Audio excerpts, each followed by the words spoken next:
to episode 131 of the Thunder Underground podcast. My name's Trent. I'm here with Jason, and we've got a lot of stuff to talk about. Yeah, buckle up. Buckle up. It's going to be a bumpy ride. Goddamn right. It should be a smooth one, actually. What's that, from Speed or some shit? I don't know. It just seemed like it flowed like it was in my head somewhere. Oh, okay. So it's from one of those movies. From something. Yeah. Hopefully with Keanu Reeves. Right? What was it? Walk Among the Clouds? Or what was that stupid movie? I have no idea. I'm trying to think of the worst Keanu Reeves movies. You've already lost me. Devil's Advocate. You've already lost me. I'm leaving right now. Okay. You can do this by yourself. All right. Hey, I didn't watch Matrix for years because I didn't like Keanu Reeves, but everybody just said, you got to watch it because it's great in spite of him, and they were right. You know? Well, and now I kind of like him again. I only watched the first one, and I'm too dumb for that shit. And I didn't watch the other ones because that shit's just over my head. Well, here's the thing. Matrix 2 and 3, yeah, Monica Bellucci's in them, so it doesn't have to. Your, it doesn't have to be at your. It can be over your head, and you can still appreciate. Well, let's quit talking about Keanu Reeves. Okay. We're going to talk about Jesus. We're going to talk about 5 concerts. 5 concerts? Yeah, we don't have a guest this week. We've actually got recorded episodes, but this is going to be lengthy enough on its own, I think. So yeah, exactly. We're just going to talk about this stuff. Yeah, you're just stuck with us this week, people. Sorry. Yeah. But hey, if you love guests, guess what? Oh, man. We've got some good ones coming here soon. Stacked. Yeah, we've got a recorded episode with Bruce Kulick, who you know and love from Kiss. We've got a recorded episode with Doc Coyle. Yes. Formerly of God Forbid. He's got 2 great new bands, and he does a ton of other things. He's doing all kinds of cool shit. Then we've got a recorded episode with our old friends, at least a year old, in 3D In Your Face. There you go. They made a return to Rocklahoma. Talk to these guys again. And then we've even got an episode coming soon with Grind. That's some right. New music coming from them. So all in the next 2 or 3 weeks, be looking for this stuff. Yeah, it's going to be nuts. Yeah. And you know where you can listen to it? SoundCloud.com That's / Thunder-Underground. YouTube.com / The Thunder Underground. And 102.7 WSNR.com. That's right. Thank you to them putting us on every Monday night, 7 p.m. Central. We also are on MySpace.com / Tom is my friend. Yes, and we're on Grindr.com / Jason signed us up for this.com. You son of a bitch. Well, okay, so what? Yeah. Let's talk about music. This past week, there were several shows, but we're going to have to jump back a couple weeks. Yes, yeah. Because we don't want to forget nothing. Yeah, we held this off for the last episode because, just so we could talk about it with all this other stuff. But we've seen a lot of great legendary artists in the last couple weeks, as well as some newer artists that are as great as well, that span the spectrum. Mm-hmm. But it started with Sammy Hagar and The Circle. Yes. And if you're not familiar with the Circle part, that is the band that he has been touring with for about a year or 2, has consisted of Jason Bonham on drums, Vic Johnson, who has been his longtime solo guitarist on guitar, and then, of course, Michael Anthony on bass. Yes. And what they do is they, of course, play all the Sammy stuff, they play Van Halen stuff, they play Montrose stuff, and then they play Led Zeppelin stuff since Jason Bonham's there, and it's kind of the circle of their careers, basically. Full circle. Yeah, there you go. And I've seen Sammy several times in my life, and it's one of those things that this guy could play 7 nights a week, and I would go 7 nights a week unless I had some kind of family event obstructing one of those nights. Yeah. I wouldn't, it wouldn't get old to me because that's how much I like this guy. Yeah. When you talk about this band, I'm just like, he's one of my, you can say he's one of my favorite artists. You say that about a bunch of people. You can't have 500 favorite artists, but he's up there for me.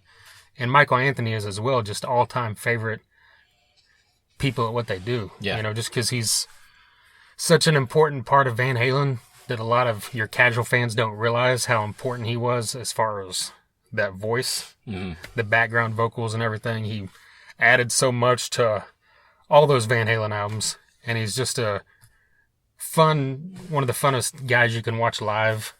Just like it fits perfectly with Sammy. That's why these guys still are friends and play together years after. They gel so well together. Yeah. because they both love what they do and they have fun doing it.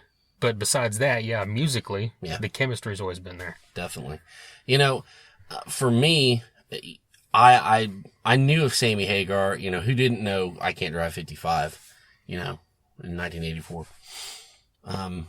But he didn't really come on my radar till I heard him with Van Halen, and I don't know what it was, you know, that just struck me. I guess it was I don't know, his voice, the accessibility of the music, even though it was still, excuse me, you know, still rocking, you know, to use kind of a cliche term there.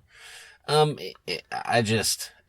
also, and that hooked me, but I like Sammy's vibe. I like his positivity. I like his outlook. I've read his book. You know, I watched his TV show on Axis. I love it. It's, and, you know, all of his solo stuff he's done.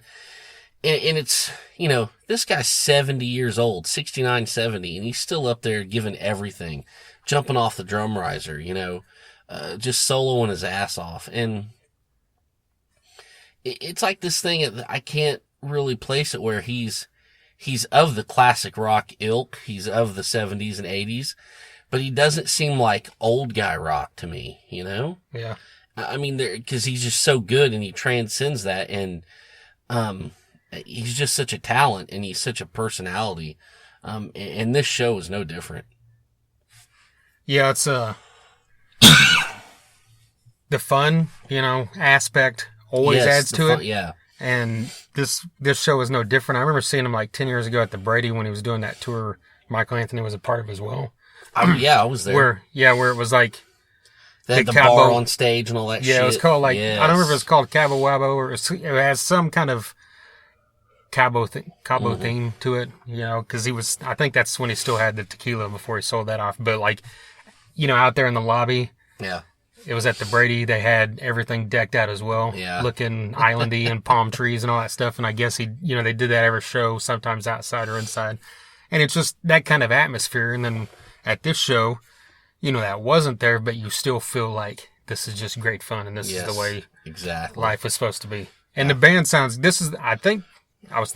pretty sure this is the first time I've ever seen Jason Bonham live. Yeah, me too. And I mean, I've loved, you know, would give a left nut to see Black Country Communion live, you know, so maybe we'll hopefully get to see him again. But, you know, that dude's amazing. And then you can't say enough about Vic Johnson because he's like kind of the unheralded guy. Yeah. And this guy is having to stand on stage and play Eddie Van Halen, Ronnie Montrose, Joe Satriani, because they played a Chickenfoot song. That's right. You know, and Jimmy Page. Yeah, Jimmy Page. He draws from so much and he pulls it off. And it would seem to me that he probably maybe should feel the most pressure from this stuff, but he was flawless at it. Yeah.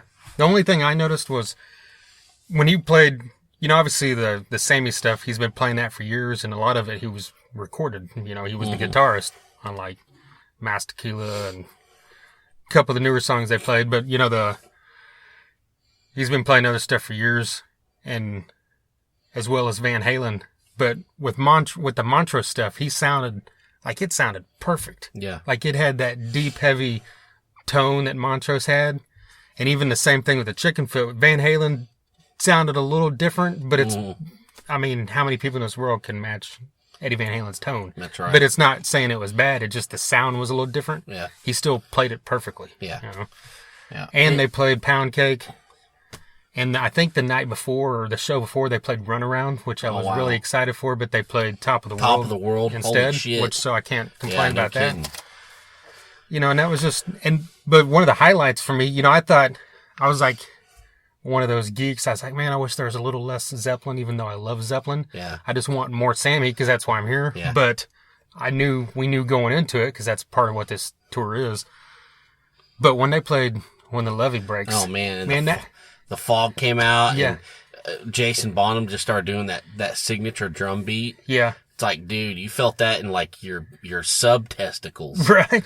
You know? But that's the thing, it's all four of them just did it so perfectly, and Sammy's voice on that was amazing, and what's funny about that is what we just talked about, how fun. Yes. a show it is, that's like the least fun song of every song they played. It was like the most serious song, right? But it's like the thing that stuck with me. So that's kind of odd, I guess. But still, it's just, they pulled it off amazing. And I know they switched around some of those Zeppelin songs too, but it's just an amazing show and a fun time that I can't. Yeah. And who else will like grab shit from people in the front row during a guitar solo and sign autographs and shit? Yeah. I mean, and that just adds to the fun of it. Yeah, he's always done that, you know? And every time I go, I remember as soon as I get there, I'm like, shit, I should have brought something because he's going to sign everybody's stuff. You know he's going to sign it, yeah. Yeah, and, you know, if somebody has a license plate, he's going to show to the crowd. Yeah. You know? But, we had great seats. I mean, what an experience. Yeah. Yeah, can't wait to see him again. It's going to be great. Yeah. I'll go again. Well, a couple weeks after that was this past weekend. Yes. And we kicked off this weekend by driving to Dallas, Texas for a band called Metallica. You might have heard of them. Yeah. They played Trees in Deep Ellum. I wish. Only 800 people were in there. We're lucky enough to be two of them. Jeez, I fucking wish, man. Did you know I read a stat this tour they're on? I can't remember how many megawatts, but each show produces enough electricity to power 1,800 homes for a month. I'm not fucking shitting you. Wow. And it took people 640 hours to program all the light show. Really? That's just like the two that I can remember from the list I read today. It took him 640 hours ahead of time to set everything up. Yeah, I'm sure just however long, when they designed it, months ago or whatever. But I mean, there's an article on, well, I don't like to say the name of the magazine because usually it's not even good enough to wipe your ass with. But there's an article and it breaks down all this, like they use like 48 fucking semi-trucks, just something ungodly. Yeah. I mean, they've got to be raking in millions per show. They're the Madonna of metal. Fucking A, something. It's insane. But anyway, sorry, I cut you off there. Hey, that's what we're here to talk about. But yeah, I mean, how long has it been since you've seen Metallica? Was it the same time I saw him in Tulsa, or have you seen him since then? No, you went to Dallas. In 2009 we went, and saw him at the American Airlines something or other. But we were way, way, way the fuck up there. That was the one with Lamb of God and Gojira? Yes. One word, Doc Coyle filled in for Mark Morton. Hear more about that? Yes. In a coming soon podcast. That's right. We asked him about it. It's awesome. Yeah. So, yeah, there you go. And so that was so what was that, 8 years? Yeah. This is my 9th time to see him. Okay. This was my 6th or 5th? Okay. 6th, I think, yeah. They're my absolute favorite band in the whole entire fucking world. And they didn't disappoint. But we probably should, rewind a little bit and go over the whole show and whatnot. Sorry. Well, no. I mean, Cowboys Stadium, one of the stops on this tour, is a massive freaking place to see a show. Super massive. I'd seen several football games there, but I saw Guns N' Roses there last year. Mm. And so the first thing that jumped out to me is that how similar these two things were, because the stage was basically the same size for both shows. Yeah. They both filled the place up, and it was just the whole width of the field. Yeah. The width. Yeah. Yeah, there was just maybe a tiny bit of space on each side of the stage before you got to the where the stands start. And it's just a massive undertaking that they have all these people in here, and you still have that room in the back to shoot off like fireworks and shit. Yeah. I mean, I just, I was in my seat just looking around, and I mean, it was just so massive, and their seats just way up high. I mean, I had decent seats for Texas Stadium, but I was still pretty way up fucking high. Yeah, but you're only like maybe halfway up. Yes. Right? And it's like you see pictures on Facebook or whatever of people that were way up there. Yeah. I'm like, there's no fucking point of even going. Yeah. I mean, the stage itself was dwarfed. I mean, it was just insane. Yeah. So, I mean, it was just such a massive show. I want to say it's probably the biggest show I've ever been to in my life. You mean like crowd-wise or? Crowd-wise, venue-wise, that kind of thing. I mean, I remember the crowd for Lollapalooza 96 being pretty goddamn big, but I'm pretty sure this dwarfed it. Probably. You know? Well, we talked about the Maiden show in Tulsa last year about how everything felt like an event, you know? Yes. Like, like old school shows. And this obviously is the same way. Mm-hmm. Like, we left, the morning of the show, we left from Tulsa. Well, from Broken Arrow, which is right outside of Tulsa. 2 blocks from my house, we stop at Come and Go. You get fucking gas. Yeah, you pull up to get gas. We step out of the car, and the dude in the next getting gas has on an Anthrax shirt. So we knew where he was going. And he's like, and I'm wearing a Mothership shirt, and he's like, fuck yeah, Mothership. And starts talking about Mothership. And I'm like, so I assume you're going to Metallica? He's like, damn right I'm going. Yeah. And he just starts telling a story about how he won. He was one of the guys that won passes for the Snake Pit. Yep. And then we walk inside. There was a dude in there wearing a Pantera shirt. I didn't ask him if he's going. I'm just assuming. Yeah. And that's just how big this thing was. You know, Dallas That's is, I don't know how many miles, but it's 4.5 hours from here.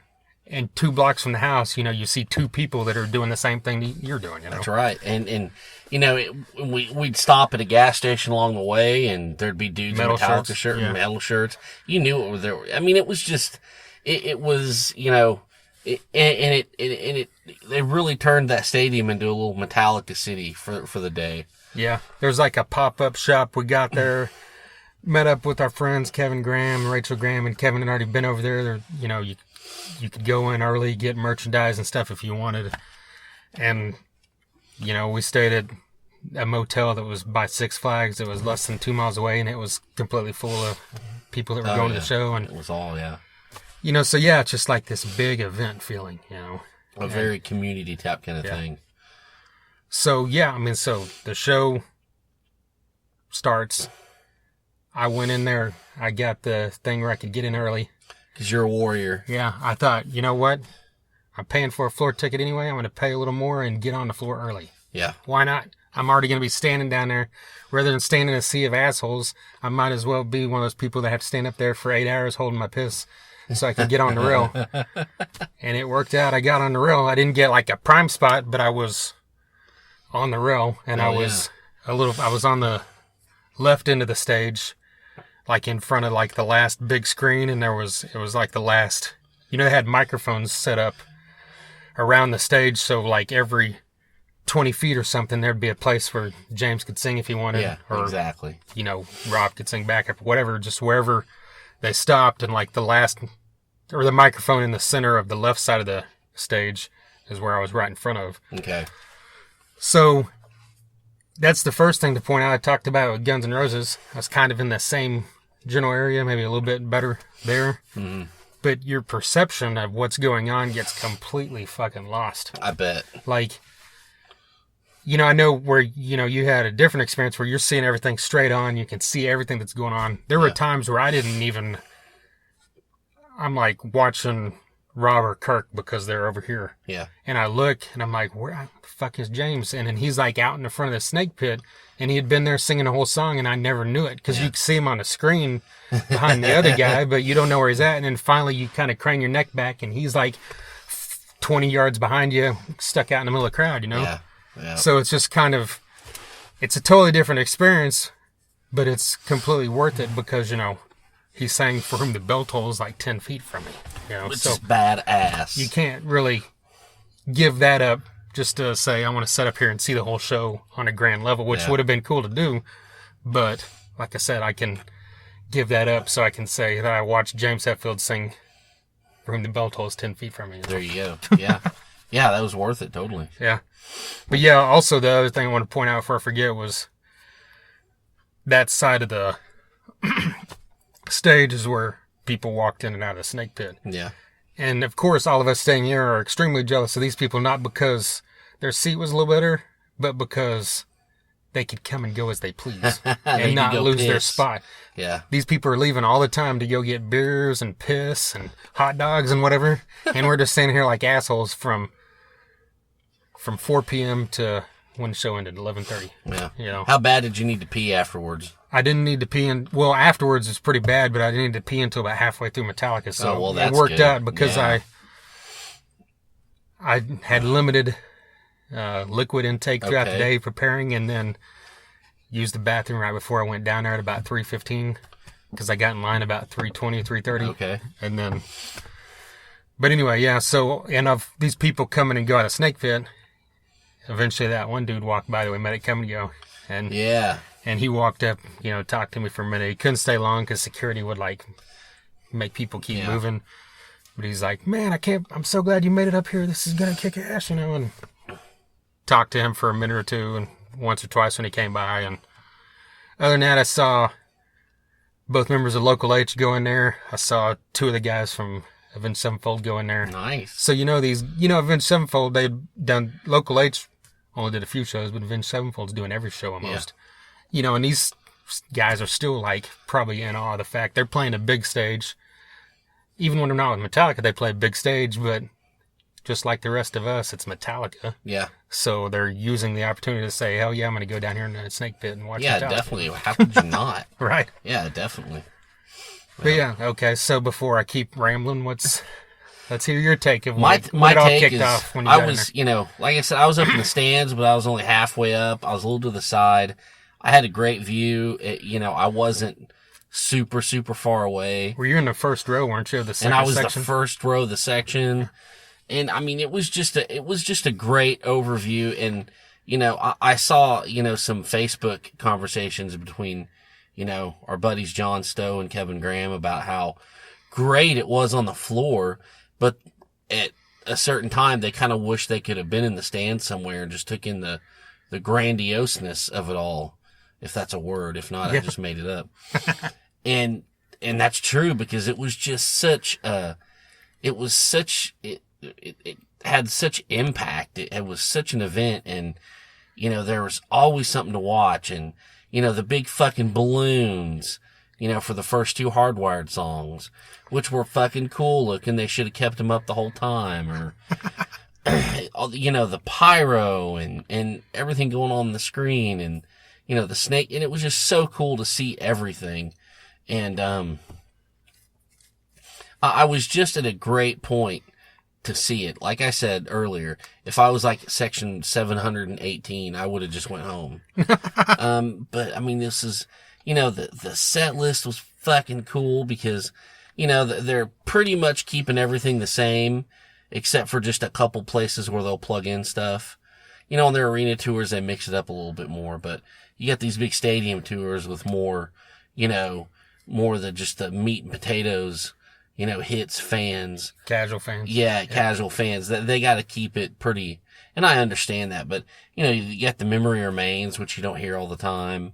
It was just, So when because we talked about it beforehand, that was one of the spots where they, yes. They were just, throughout this tour, they had just been rotating Creeping Death and Fuel. Mm-hmm. So when they started Memory Remains, were you geeking out a little as a big fan? Yeah, I was like, just whoa, it was look at this. One of these kids is doing his own thing. I was like, nice. I was like, really cool. They threw us a curveball.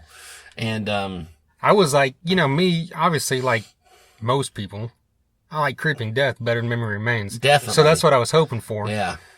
But then when I was obviously hoping for that over Fuel, but then when Memory Remains started, I was like a geek. Yeah. I'm just, because it came out of nowhere, so that's right. I'm just sitting there screaming along just like everybody else. Yeah, you like that curveball. And, the performances were great. I really loved the big drums they brought out for Now That We're Dead. Yeah. I didn't know this, but until it happened, but they, a little drum set comes up in the Snake Pit and they do Seek and Destroy. I mean, they thought of everything. They left no stone unturned. And, it's so hard to reach everybody in a stadium that fucking big. And maybe they didn't pull it off 100%, but they sure as hell tried. Yeah. And they really did a great job of it. And, I think that, I don't know if it was, my most favorite time I've ever seen him, but, it was pretty memorable. And, it just, It was my second most favorite.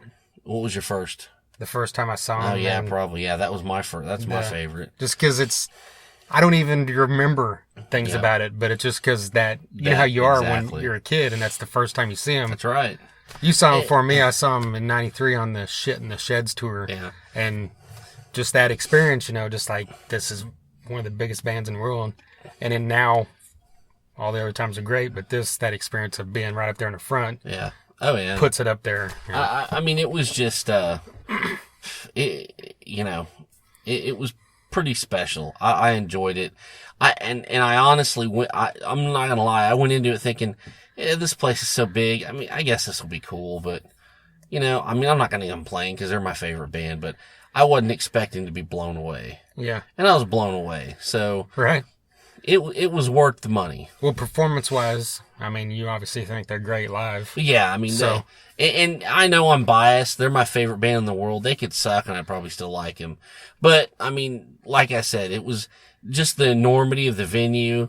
I was just like, hey, this will be cool, something to do, But I just I didn't think I'd be blown away like, seeing them at the BOK Center a few years ago or 8 years ago or whenever it was, Yeah. So it was no complaints. And, Avenged did good. Local H was great. I thought they were way better than, I know they're good. They came across in that place way better than I thought they would. Yeah, we kind of jumped over that, but that's the same thing I thought, I've always liked Local H. Mm-hmm. And for those of you listening, they were on this podcast. That's right. A couple months ago. So go check that out. That's the thing to point out is, they were on the Thunder and Gun podcast, and then a month and a half later, they're opening up for Metallica. Is there a coincidence there? I don't think so. Think not. So you're welcome, Scott and Ryan. And no. You know what?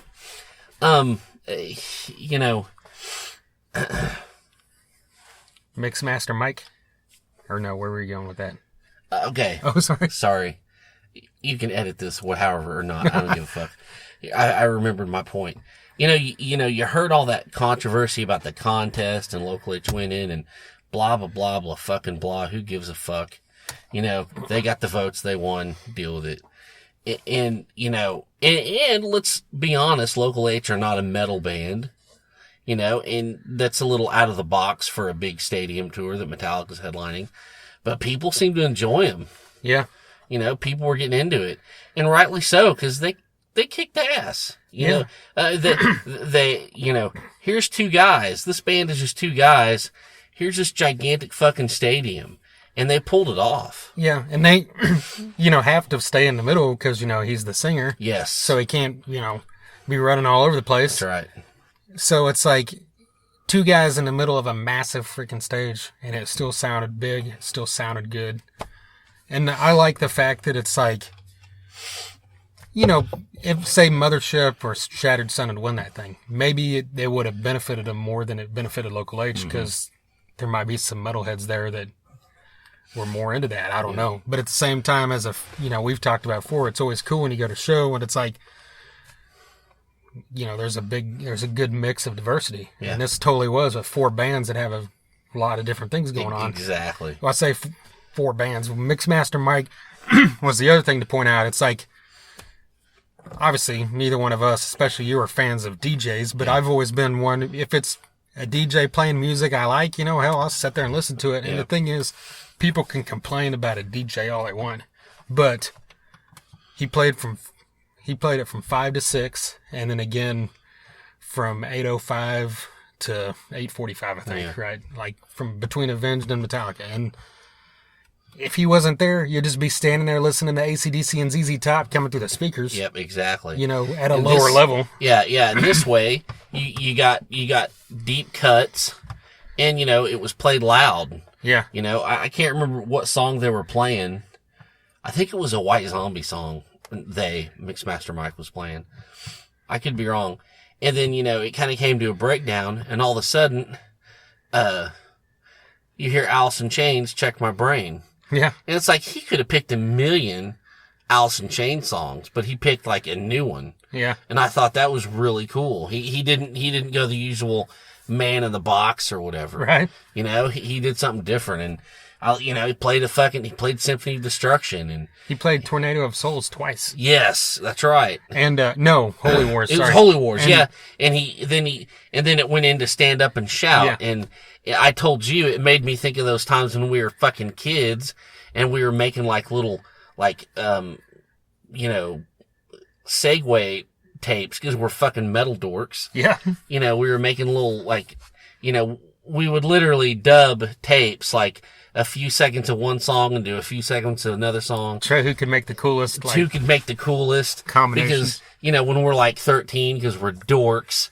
And, it just reminded me of that. And it really, I think that was a great idea having them out, for that tour.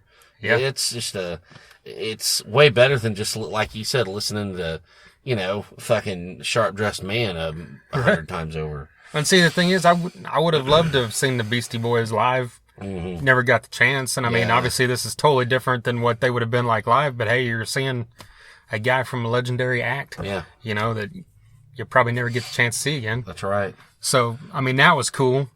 Like we said, Local H was cool. And then we had Avenged Sevenfold. Yes. And yes. I gotta say, I've always liked Avenged Sevenfold. Me too. I know you have too. When they came out or kind of got known, I think like most people that weren't following them until they kind of hit was with the second album, City of Evil. Yeah. And then went back to the first album. I love both those. And then, as the stuff kept coming out, I liked it. I always kept track of them. I've listened to everything, but just somewhere along the way, I just kind of became indifferent. Mm-hmm. Like they could come here and I wouldn't even go because I just didn't care. Doesn't mean I didn't like them, but when I saw them at this show, every bit of indifference that I had gained was washed away. That's right. I completely refound my love for these guys because they exceptional, live band, like the two guitarists, you can't say enough great things about how good they are. We already knew that. And they do the shit in sync, which I love. They do the double, all that shit. And we've made the jokes ourselves. Everybody else does about how these guys sound like Metallica. They sound like Guns N' Roses, whatever.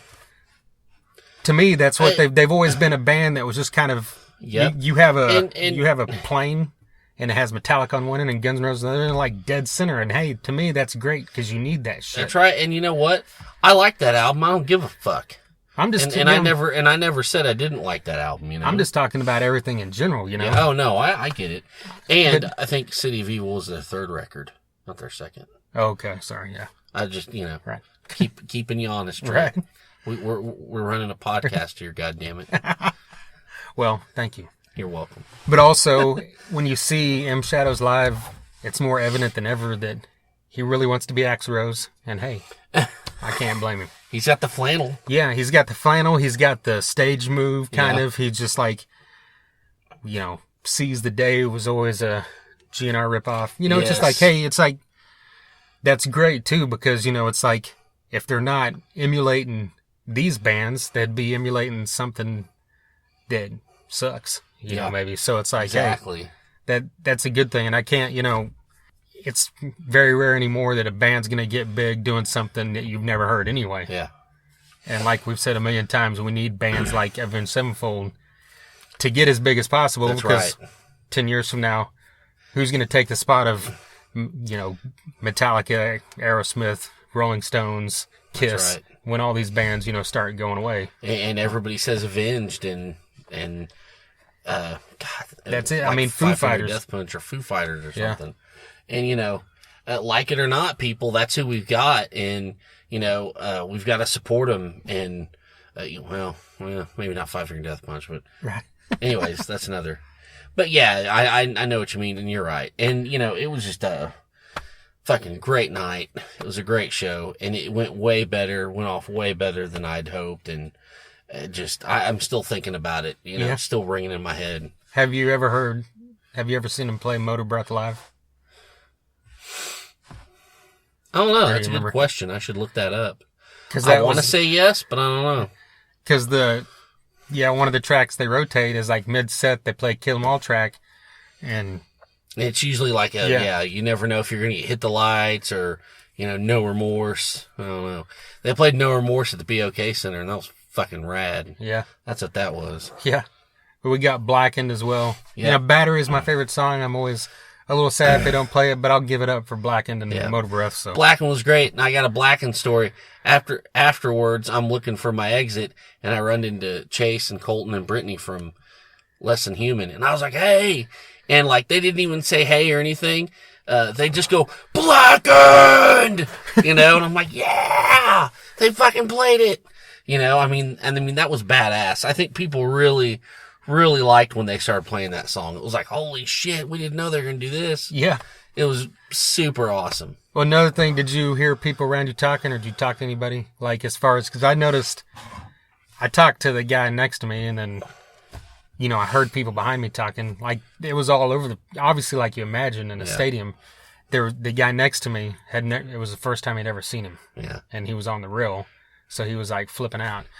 And then the guy behind me had said he had seen him, like, 14 times, but he hasn't seen him since the 90s. So he saw him 14 Holy times, fuck. you know, in the heydays. Yeah, you know? no shit. So it was just like completely all over the board. And then the guy behind me, I think, I didn't ever ask him, but he was speaking to another guy in Spanish the whole time. And then he started talking to a guy in English, and I hadn't talked to him. And then he got one of Lars's drumsticks at the end.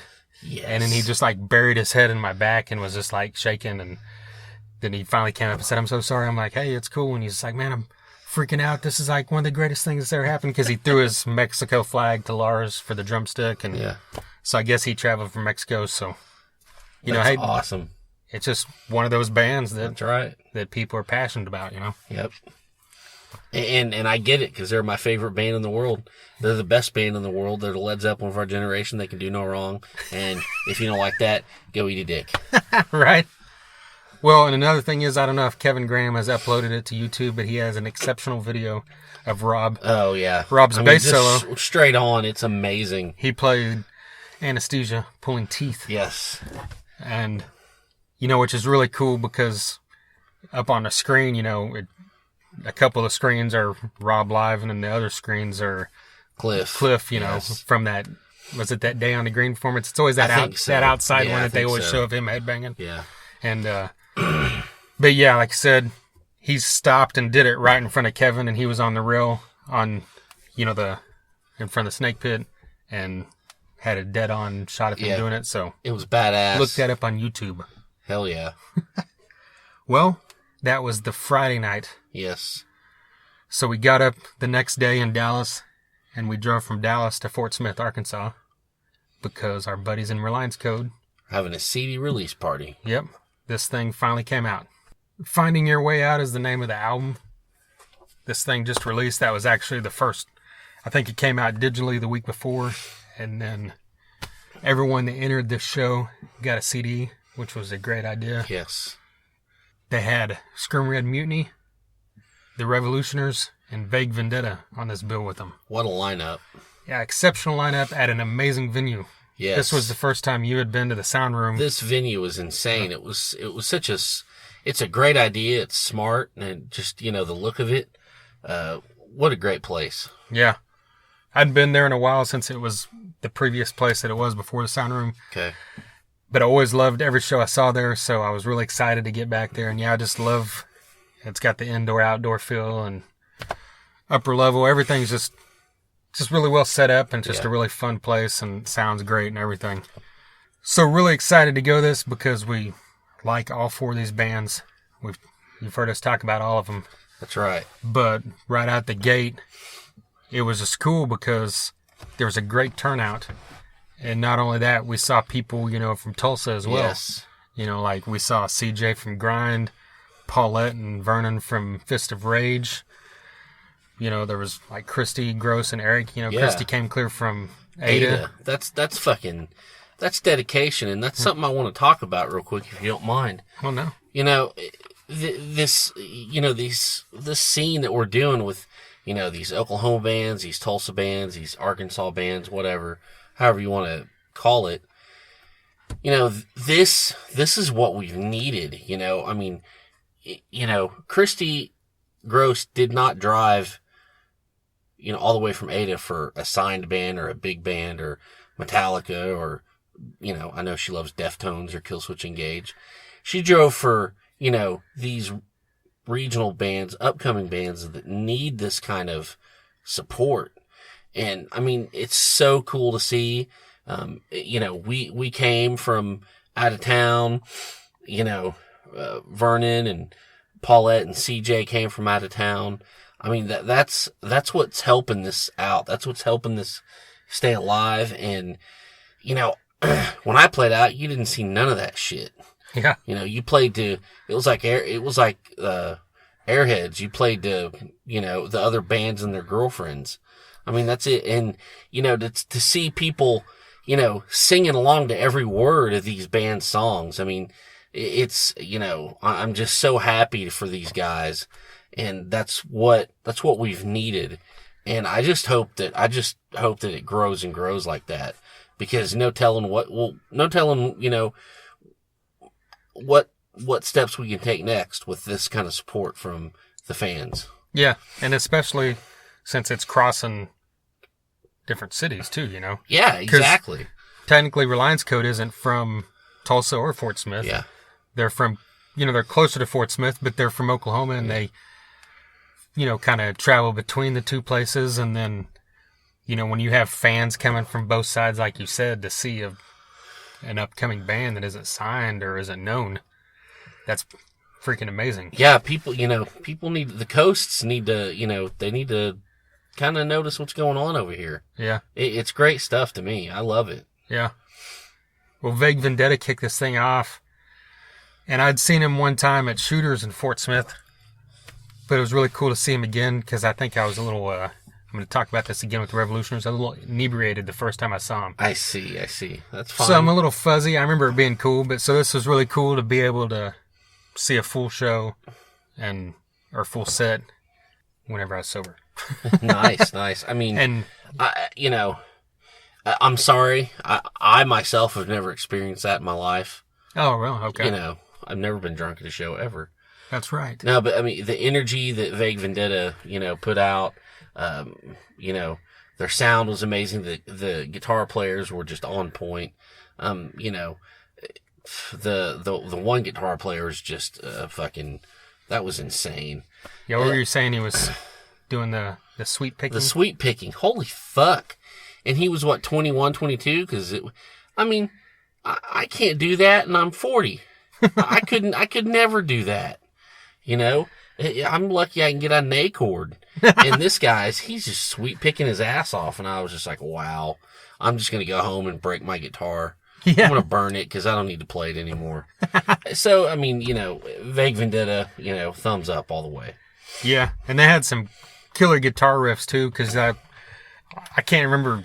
I apologize, I can't remember the name of the songs, but like he mentioned, I don't like this song or something, joking about it, and that was then followed by this amazing guitar riff. No shit. And there were other songs like that, and Tegan's voice is just so powerful. When you think of a female vocalist, you think of high pitched, pretty this and that or whatever. She's just got one of those.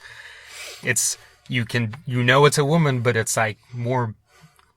What's the right word? You're going to get your ass kicked. Yeah, way more power to it. It's like we talked about with Through the Stone, It's just got, just something to it that just almost scares you a little bit. But it's and that's okay. Yeah, and she's just got such a great presence on stage, too. Definitely. And they're great people, too. We talked to them beforehand, talked to Brian afterwards, the drummer. Mm-hmm. And, some just really, they've only been around for about a year and a half, I think. So I'm really excited to see where they go. Definitely. They're coming here to Tulsa August 5th at the Vanguard as part of the Bands Against Suicide benefit thing. Be there. So be sure to check that out. That's got 10 bands on it. We'll talk about that more as it gets closer. Yes. Well, the Revolutioners. This is another band we saw at Halata Fest. Yes. And I just remember thinking, these guys are good. They had some energy, but I couldn't really remember because it was one of the last couple bands that night. Yeah. And we'd consumed a little bit of alcohol. So, and I'd told the drummer, Jonathan DeGood, we talked to him afterwards, and I basically told him that. I was like, man, because CJ kept telling me, man, these guys are great. And I'm like, yeah, I saw them. They were cool. But then when I saw them this time, I'm like, holy shit. Yeah, it was. You can't, I don't want to geek out, but this band has fucking brought it, and you feel like this is a band that's like, this is big rock and roll. Unadulterated rock fucking power. Yeah. I mean, that singer is a rock star. I mean, already. Yeah. You know, fucking give him the big stage because he can do it. I mean, you had Presence. The guy can sing his fucking dick hole off. I mean, fucking, they had goddamn the songs, the riffs, the talent. I mean, this band is happening. Yeah. I'm telling you. Yeah, and I was super fucking impressed. It's that great kind of that mid-range hard rock where it's like got the rock power to it, but it's not super heavy. It's like we talked about, like grind or something. Yeah. And like you said, he ran loops around the lower level and the balcony level, and never, singing while he's running and never lost it. Yeah. His voice never wavered. Yeah. And, that band's just something to be reckoned with. They're at a Little Rock. That's right. So, they look for the Revolutionaries. Yeah, I mean, they came in for this show as well. So, and I know they play around. So if you ever get the chance to check them out, be sure and do that. And then we had our friends in Screaming Red Mutiny. Hell yes. And we've said good things about these guys plenty of times because they're one of the best bands in this area. That's right. Anywhere that you'll hear, you got to. I can't say enough good things. And Cumbered We Press, the EP. Yep. Phenomenal. And this lineup they have now is freaking great. And they just... Sprout is the true definition of a heavy metal, hard rock frontman. The guy knows how to bring it, and he's got power in his voice. And he does quite a jump off the drum riser. Yeah. And I love this band. Sprout, sings like crazy. And, they've been through so much, and I'm just so glad they're still going.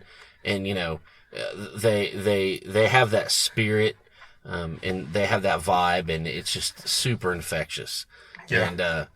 And, every time you see them, it's like the first time. Right. It's so good.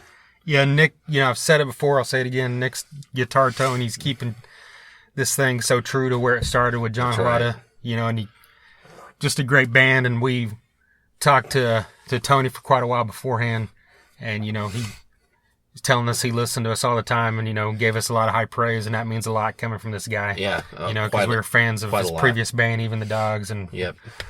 What he's doing now, of course. And they played, I think 3 new songs maybe. Okay. And every one of them seemed heavier than, the stuff they'd done before. That first one had a real kind of punk vibe to it. Yeah. And then the later ones were even heavy. Like towards the end, one of the last ones they did had a real, I think even CJ mentioned it kind of had a Lamb of God feel to it and everything. And then we saw Tony again afterwards, and he said that, you haven't even heard our heaviest song. We didn't even play it. So that's awesome. I can't wait to hear it. Yeah. So really looking forward to that. That's right. And then Reliance Code. Yes. Finding Your Way Out. The album is out. This was a celebration of that. They played every track off the album. That's right. And then they also played Seether. Yes. And then I think they played another song too, if I'm not mistaken. But yeah. Another band we've said great things about countless times. Oh, yeah. Because we love what these guys do. And yet again, seeing them live on this stage, all 5 of them, they look like they belong there. And they act like they belong there. And they already seem like seasoned vets and pros, even though it's like they're ready for... They're younger and, they haven't done much stuff before this, Yeah. And, you could see this in an arena. Yeah. Chris Law had a drum solo that was just like... It was a ball squasher. I mean, it was great. Yeah, it was. And it really had a big show vibe to it in a smaller setting. It really had a headlining. I mean, it was just, it was on point. And, they've got the hooks and they've got the riffs. These guys are deadly. Yeah, without a doubt. Well, let's play a song now to let you all know what we're talking about. This is from the album Finding Your Way Out. Brand new song called Taking Control. Am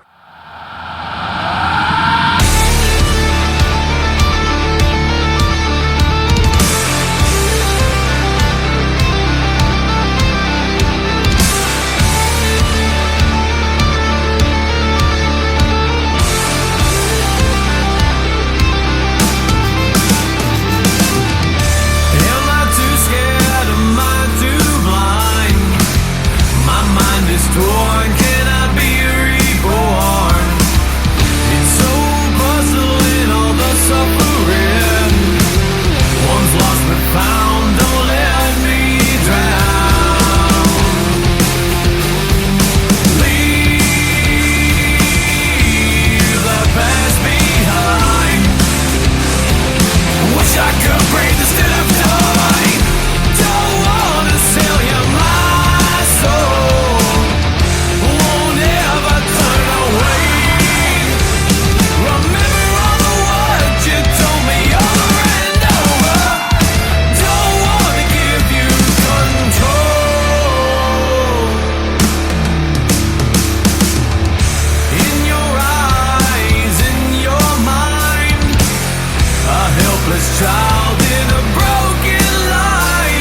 Taking Control from Finding Your Way Out, Reliance Code. 8 tracks on that album. Hashtag all killer, no filler. Damn right. Pick that thing up. Like I said, it's available digital. Spotify, iTunes, Amazon. Hit these guys up on Facebook if you want a physical copy. Go to a show. They're playing Tulsa on July 15th at Steve Murdoch's birthday bash at the Shrine. Nice. So, if you're in the Tulsa area, yeah, get your ass out there. Well, that was Saturday night. Yes. Next day, Father's Day. Shout out to all our fathers. All the dads. Yeah. Had a good day with my dad. Shout out to your dad, because he was badass. That's right. That's right. And he's still badass from beyond the grave. Yes. Well, the next day, Monday. That's right. Iron Maiden came to town. Oklahoma, sorry. They came to Oklahoma City. Oklahoma City. So we made another short road trip. We haven't even talked about this. Right. Because you just got back in town today. Yeah, or late last night. So, I mean, I don't even know where to start. I mean, fuck it, I'll just start.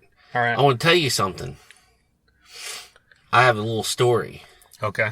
Hopefully that's good. Yeah, it is. I got there,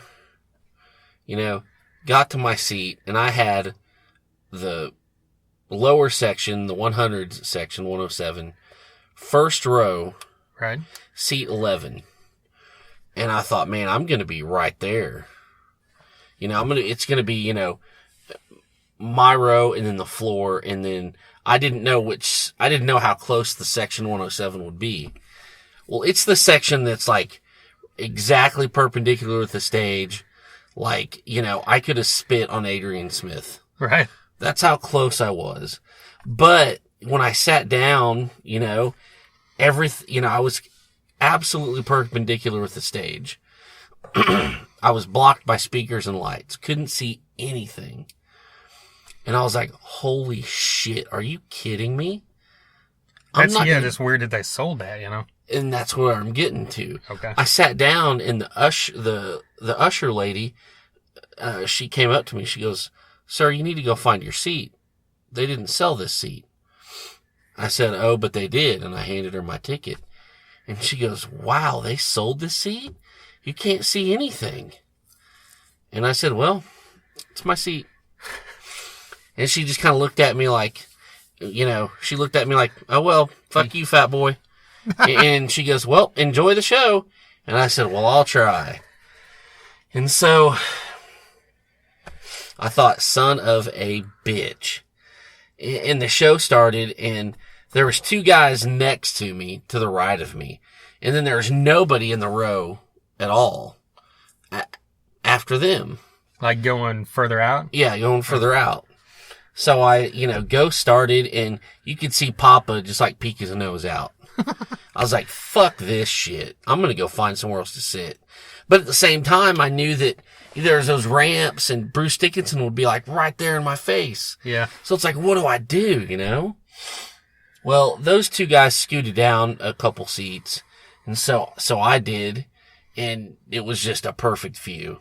But it was still, Ghost had so much lights and shit on the sides of the stage. Right. I just saw them when they would come right up to the edge. But it was still great. Ghost sounded great. They had a great set list. People loved them. They played Absolution, which is quickly becoming one of my favorite Ghost songs. And then that was great. For Iron Maiden, they cleared away a ton of shit. Yeah. And it ended up being the one of the best concert experiences I've ever had in my life. I was, right up in front of everybody. I mean, it sounded great. Bruce Dickinson would come up on that ramp and be right under me. You could see everything great. I mean, I just, at one point I sent you a picture of my view before the show started. And you were like, oh shit, cause you bought the ticket and I had to pay you the money. And you were like, holy shit, I'm sorry about this. I'm sorry I got that ticket. And then once Iron Maiden came on and I just kind of saw how the layout was and how good I could see and how amazing the show was, I was like, you do not need to apologize. This is fucking amazing. I mean, it was just sensational, tremendous. Yeah. Any kind of fucking adjective. I was so close. And, you know, I'd never been that close at a big arena show like that in my life. It was just, I mean, I was beside myself. It was amazing. Yeah. Well, I got lucky on this. Yeah. Again, I won the first to the barrier pass. Yeah. So I got there in time to get in line for that. Same thing. Got down there early. Holding more piss. Yeah, got on the barrier and had to hold my piss for... Hashtag hold your piss. Yeah. Because I was able to go right before we went down there. And then from basically 5:50 to, whatever time it ended. Yeah. But, yeah, I mean, so for me, this was, like you said, one of the best experiences ever. I'm on the rail. Last time I got clear up to like one person in front of me. Yeah. And that was amazing. And that Tulsa show to me, I still liked a little better just because maybe it was because it was the first time I had seen him that close. Yeah. And it was just the whole day. We've talked about how it was this big, huge event feel. Mm-hmm. This was a little more rushed because we just drove in Oklahoma City, then went over the venue and went in. Yeah. So it didn't have that same kind of vibe for me. Yeah. But being on the rail totally changed that as far as the experience of it all.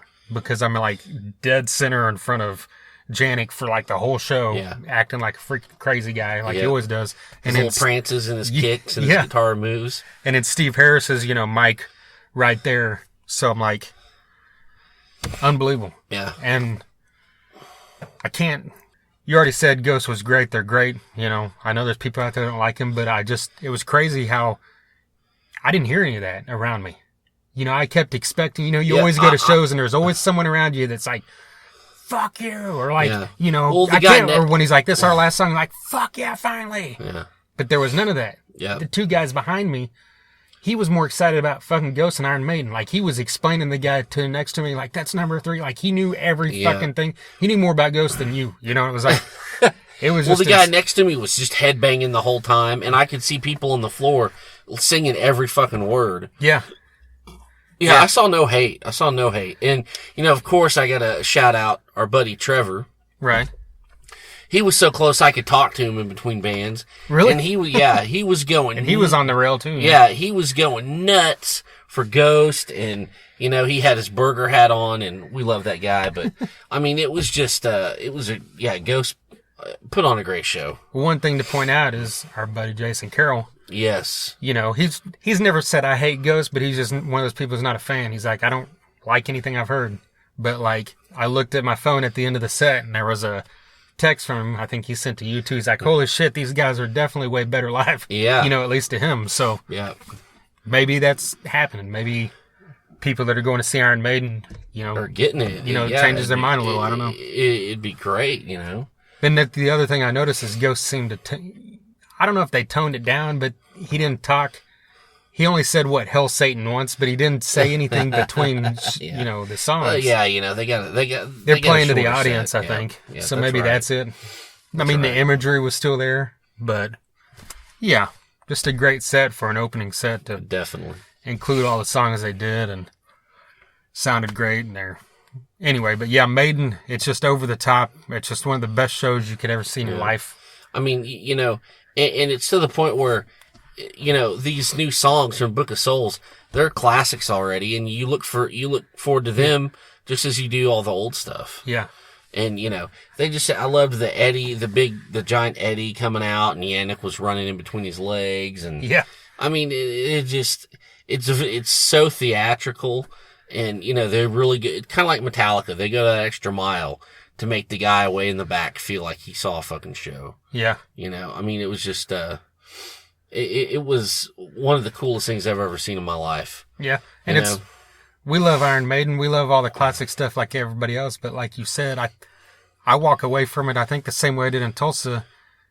The memories, for me, the best parts maybe were like when they played the Red and the Black or something. Red and the Black. Because it's just so... Speed of Light. It's just such an epic song. That's the solo is great. And it's just that whole extended band solo at the end. And then like the beginning with If Eternity Should Fail. Yes. It's just... That chorus is so huge. That's like...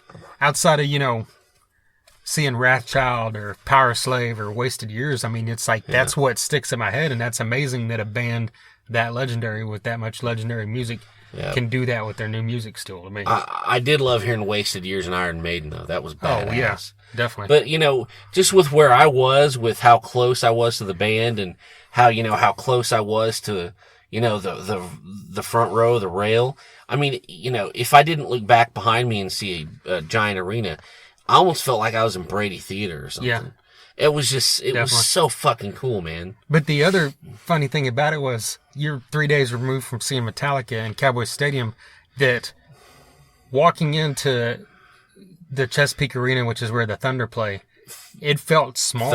It was weird. Small. Like, I walked down on the floor and I'm like, this rail's so fucking short. You know, it's like, the rail I was on at Metallica, just that side of it was bigger than this is. Yeah. You know, and it's just like, it's just weird. Because, and I even told Tracy, you know, I'm like, I wonder if when Iron Maiden plays a place like this, if it's like when a band that's kind of big goes back and does some club shows. If like this is like their version of a club show. Yeah, you know? No kidding. And no shit.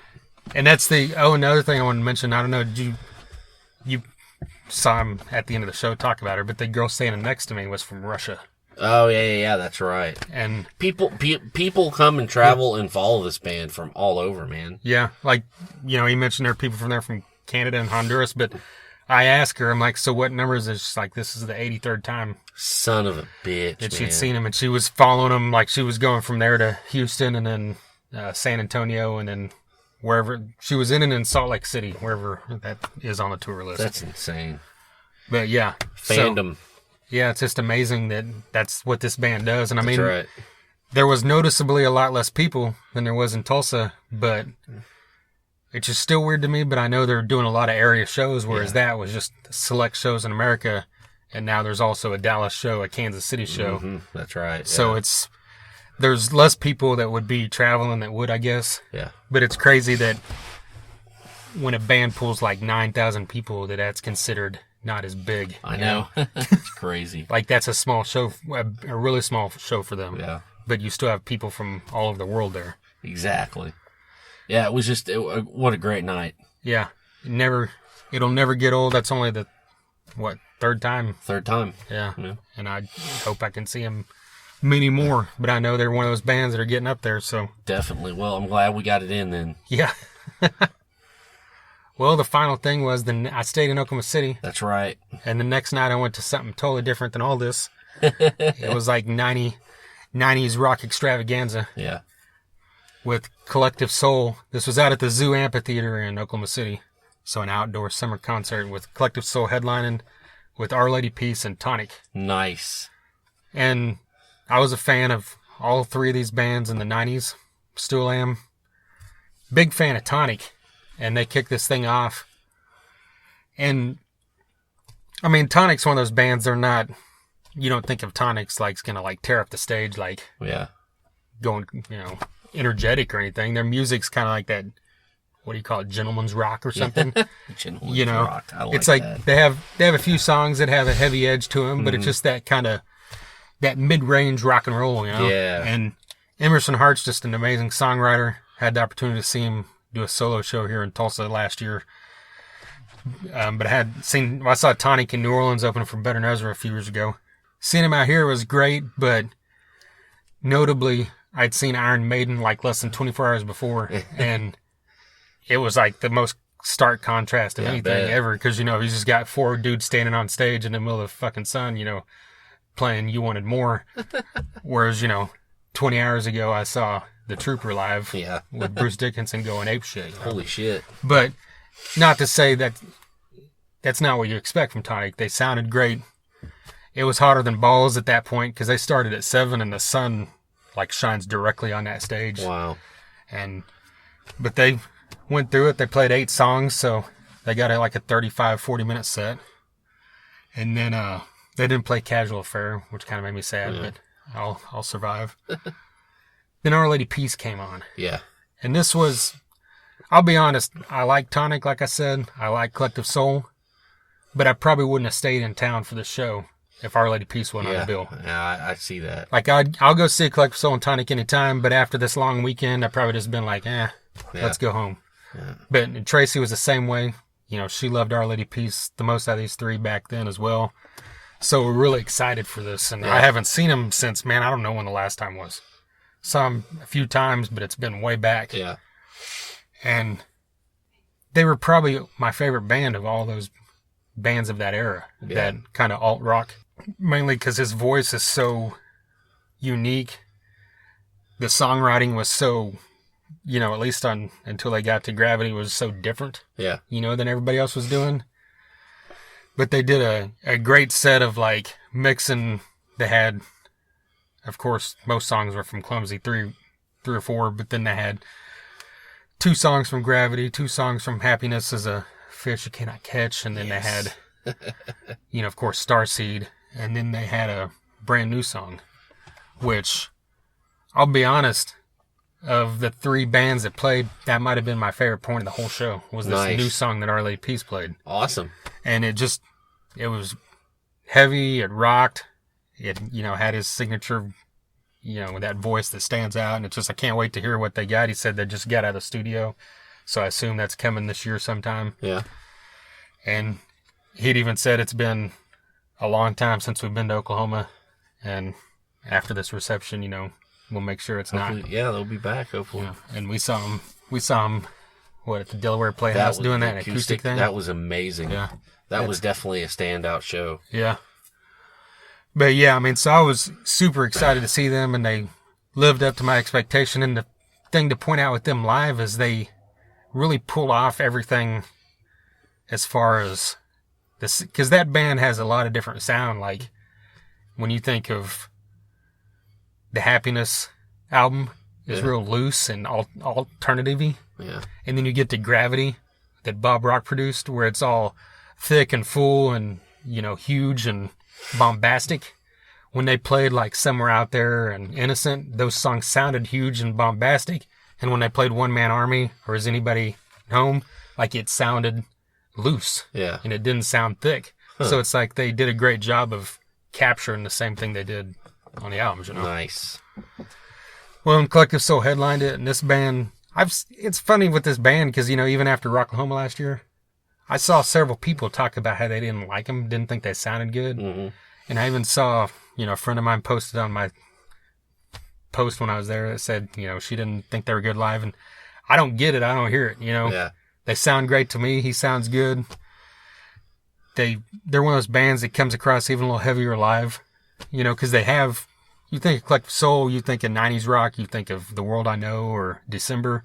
But, people forget about Where the River Flows or Why Part 2 or Simple. These songs are fucking hard rock songs, And they all sound great live, and they did a full-on, 16, 17 song set. And what was the song they did with Elton John? Oh, wow, I forgot about that. That song was great. I completely forgot about that. Something like something day. Like a jealous day or something, I don't know. Anyway, sorry. Well, no. But no, they even did a cover of Tie Your Mother Down, which nice. Was kind of odd.